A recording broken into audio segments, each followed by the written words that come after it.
আমার নতুন চ্যানেলে আপনাদের সবাইকে স্বাগত। আজ আমি একটি রান্না করে দেখাবো। রান্নাটি হলো লোটে মাছের ঝুড়ো। এটি বানানোর জন্য লোটে মাছগুলো প্রথমে ধুয়ে নিয়েছি, তারপর কড়ায় তেল দিয়ে পেঁয়াজ ভেজে নিয়েছি। পেঁয়াজটি হালকা ভাজা হয়ে গেলে তাতে টমেটো বাটা দিয়ে দিয়েছি ও এরপর আদা, রসুন, শুকনো লঙ্কা বাটা, জিরে, ধনে, হলুদ সব একে একে মশলা দিয়ে দিয়েছি। তারপর মশলাটি ভাজা হয়ে গেলে লোটে মাছগুলো দিয়ে দিলাম। তারপর ভালো করে নাড়তে থাকবো। লোটে মাছ থেকে অনেক জল বেরোয়, অনেক সময় ধরে লোটে মাছটা নাড়তে হয়। আর যারা লোটে মাছের ঝোল খায় তারা আবার অল্প ভাজা ভাজা করে এতে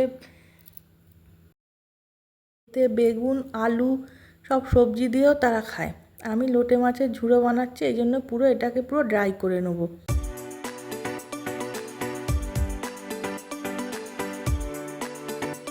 নাড়তে নাড়তে আমার শুকনো হয়ে এসেছে। এবার গরম মশলা গুঁড়ো দিয়ে দেবো, দিয়ে আর একটু ভালো করে নাড়াচাড়া করে আমি নামিয়ে নেব। আজকের রেসিপিটি ভালো লাগলে আপনারা একটা লাইক করে দেবেন, কমেন্ট শেয়ার করবেন। চলুন তাহলে আজকের জন্য টাটা।